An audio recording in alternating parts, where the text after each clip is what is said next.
kepada Bapak Ibu sekalian dan teman-teman yang sudah hadir pada diskusi kita pada malam hari ini.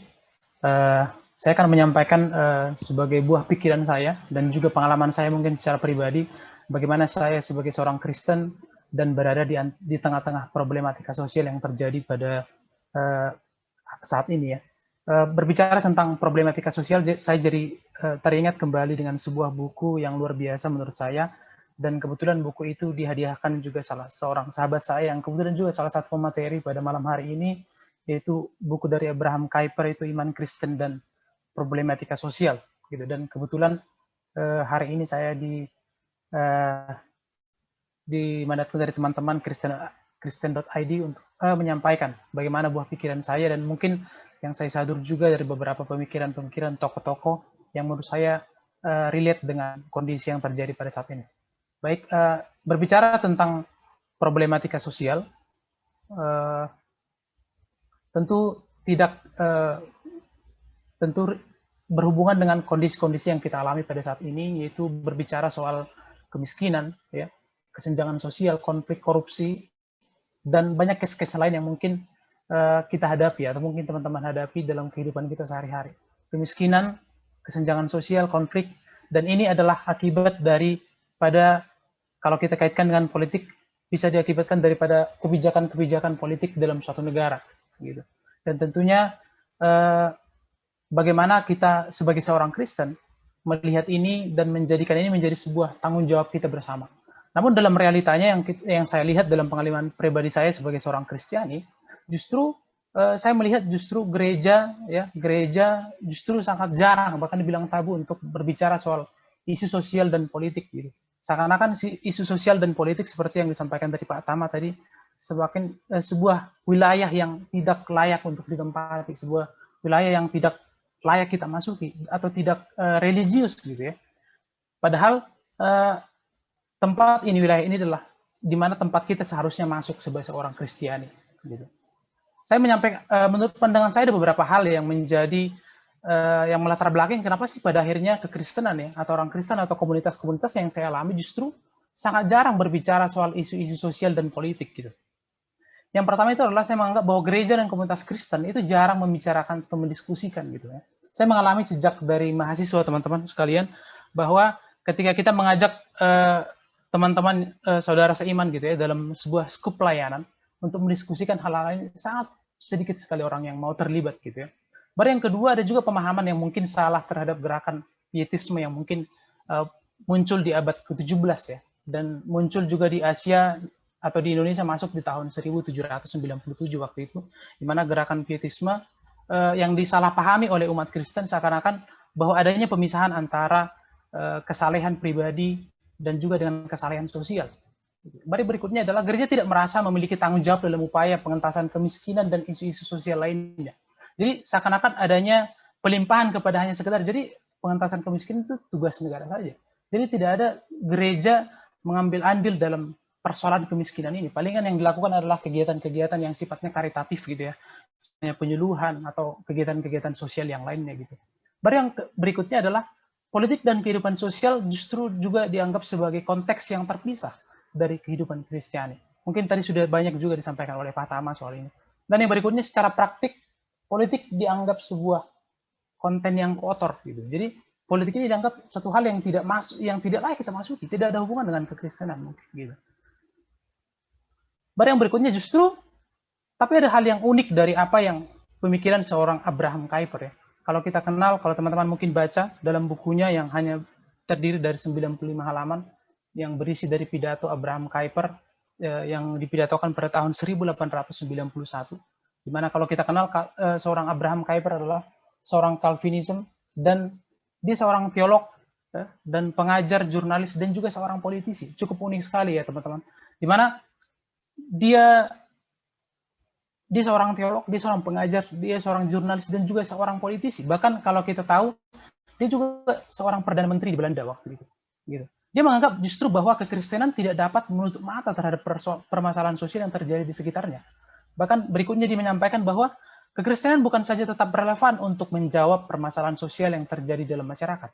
Bahkan agama Kristen merupakan satu-satunya harapan bagi penyelesaian yang terjadi di setiap negara. Nah, semangat Abraham Kuyper ini harusnya kita bawa dalam konteks keindonesiaan, di mana kita sebagai orang Kristen harus terlibat dalam permasalahan-permasalahan atau problematika sosial tadi, menyangkut soal kemiskinan, kesenjangan sosial, korupsi, atau praktek-praktek lain yang menjadi sebuah problem yang masih kita hadapi sampai hari ini. Gitu.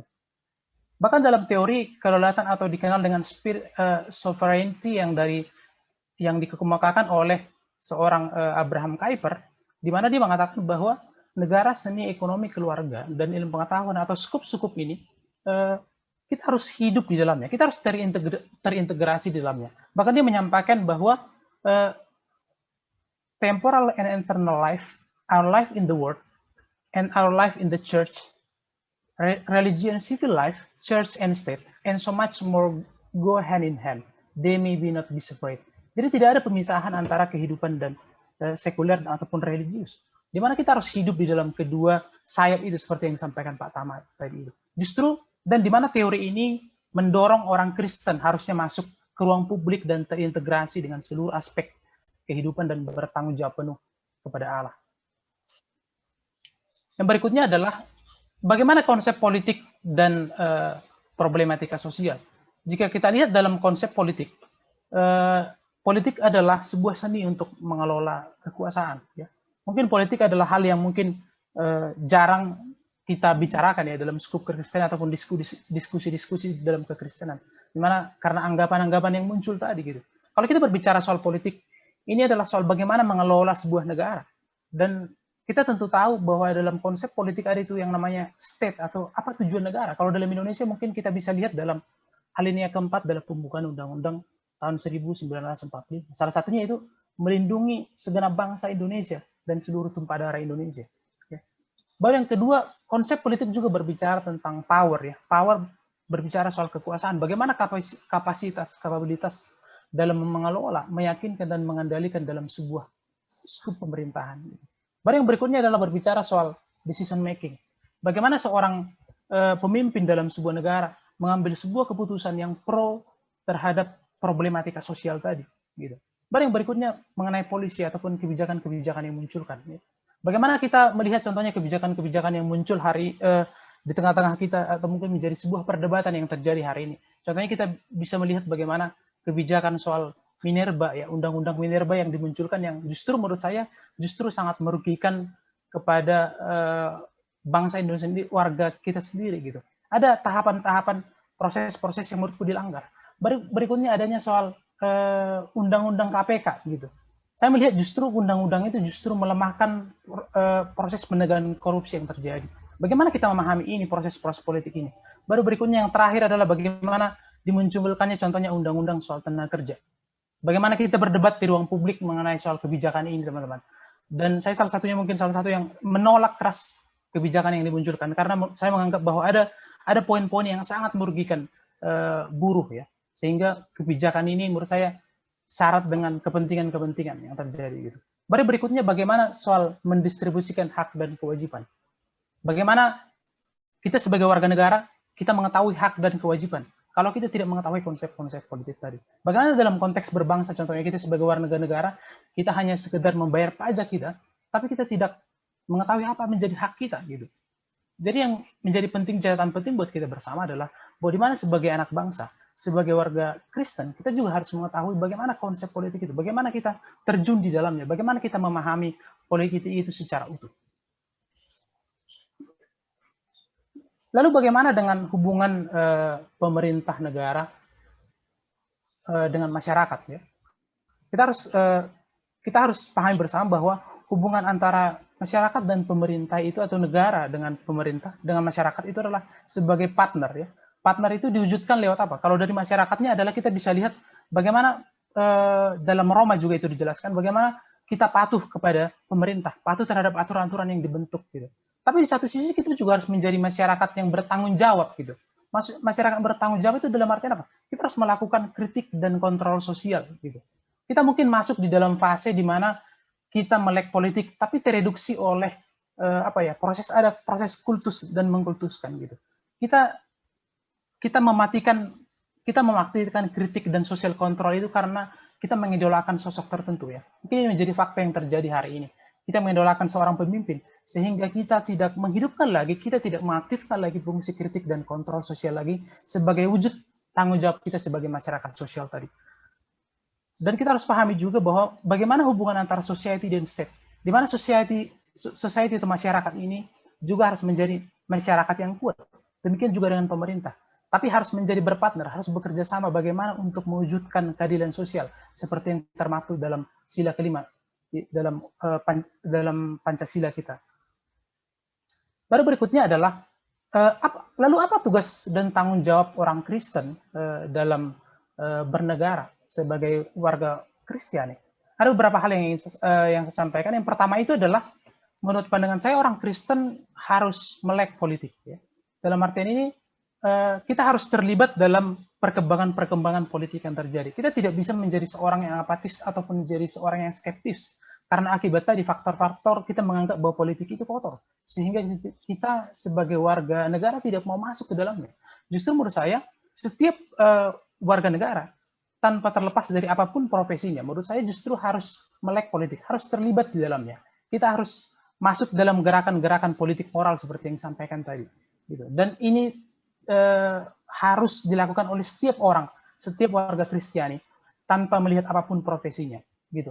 Baik kita seorang ekonom, kita kerja di bank, kita kerja seorang petani. Menurut saya kita semua harus tetap melek politik. Bahkan menurut Bertolt Brecht atau seorang penyair Jerman mengatakan bahwa buta yang terburuk adalah buta politik. Dia tidak mendengar, tidak berbicara, dan tidak berpartisipasi dalam peristiwa politik. Orang yang buta politik tak sadar bahwa biaya hidup, harga makanan, harga rumah, harga obat, semuanya tergantung kepada keputusan politik. Kita harus sama-sama pahami teman-teman bahwasanya jika apa jadinya sebuah bangsa jika warga negaranya tidak terlibat atau tidak melek ataupun dalam gerakan-gerakan moral yang seperti yang saya sampaikan tadi. Baru berikutnya adalah kita harus mau ambil bagian dalam atau terjun ke dalam politik praktis tadi. Ya mungkin kalau dalam konteks gereja, mungkin gereja tidak bisa terjun ke dalam politik praktis. Namun kita warga gereja, apa seperti mungkin orang-orang yang sudah lakukan di awal, mungkin seorang Ahok ya, yang sudah terjun ke politik praktis, di mana dia melakukan pembenahan, melakukan reformasi birokrasi. Dan saya rasa setiap orang-orang yang terpanggil dan ingin masuk ke dalamnya, harus mau memang masuk ke dalamnya dan memang betul-betul mengerjakan dan mau ambil bagian dalam politik praktis tadi. Bahkan dalam BTP, Ahok menyampaikan bahwa saya belum mampu membantu orang sakit maupun sekolah. Kalau saya jadi pejabat semua orang miskin bisa saya bantu. Dalam artian apa? Masuk ke ranah politik adalah sebuah posisi yang sangat potensial di mana orang Kristen bisa melakukan perubahan. Dan tentu ini berpengaruh terhadap problematika sosial yang terjadi. Sebuah kebijakan politik seperti yang saya sampaikan tadi, salah satu kebijakan apapun itu akan mempengaruhi apa yang terjadi dalam sebuah negara. Dan tentu ketika orang Kristen mau ambil bagian dalam politik praktis ataupun kepedulian terhadap politik, tentu akan ada perubahan-perubahan yang terjadi. Dan problema-problema sosial seperti kemiskinan, kesenjangan sosial, dan hal yang lainnya, saya rasa bisa diminimalisir lewat gerakan-gerakan yang kita kerjakan. Yang berikutnya adalah orang Kristen harus mau ambil bagian dalam posisi strategis untuk melakukan perubahan sosial. Mungkin kondisi yang terjadi hari ini justru kita lihat bahwa kemiskinan itu lebih banyaknya di sektor pertanian atau mayoritasnya di pedesaan. Menurut saya seorang sarjana pertanian, menurut saya harus berani juga ambil bagian bagaimana menjadi seorang petani. Seorang ekonom juga harus berani bagaimana masuk ke sektor-sektor real, di mana kita masuk ke bank-bank yang kecil yang memang memberikan fasilitas pembiayaan kepada petani-petani kecil. Dan kita tidak bisa menutup mata kepada hal-hal tadi. Dan ini mungkin hal-hal yang bisa saya sampaikan, bagaimana orang Kristen harus mengambil bagian dalam kegiatan-kegiatan politik, bagaimana agar kita bisa minimalisir problematika sosial yang terjadi dalam bangsa kita. Kesimpulan saya yang terakhir adalah, ini saya kutip dari beberapa tulisan dari Abraham Kuyper dan Pak Yongki Karman. Kesimpulannya adalah bahwa persekutuan dengan Tuhan itu haruslah menembusi dan mewarnai seluruh perasaan, persepsi, sensasi, pikiran, imajinasi, kehendak, tingkah laku, dan kata-kata kita. Persekutuan dengan Tuhan tidak boleh kita pandang sebagai faktor yang terpisah dari aspek kehidupan lainnya. Ia harus menjadi nafas bagi seluruh keberadaan kita. Jika seorang Kristen menyatakan percaya kepada Allah dan mengasihinya, tetapi tidak berbuah nyata dalam kasih kepada sesama, lingkungan, dan kehidupan berbangsa, maka imannya hanya disebut sebagai iman utopia. Kasih kepada Allah harus berbuah nyata bagi sesama, gereja dan bangsa. Dengan kata lain, kata harus berbuah dalam karya.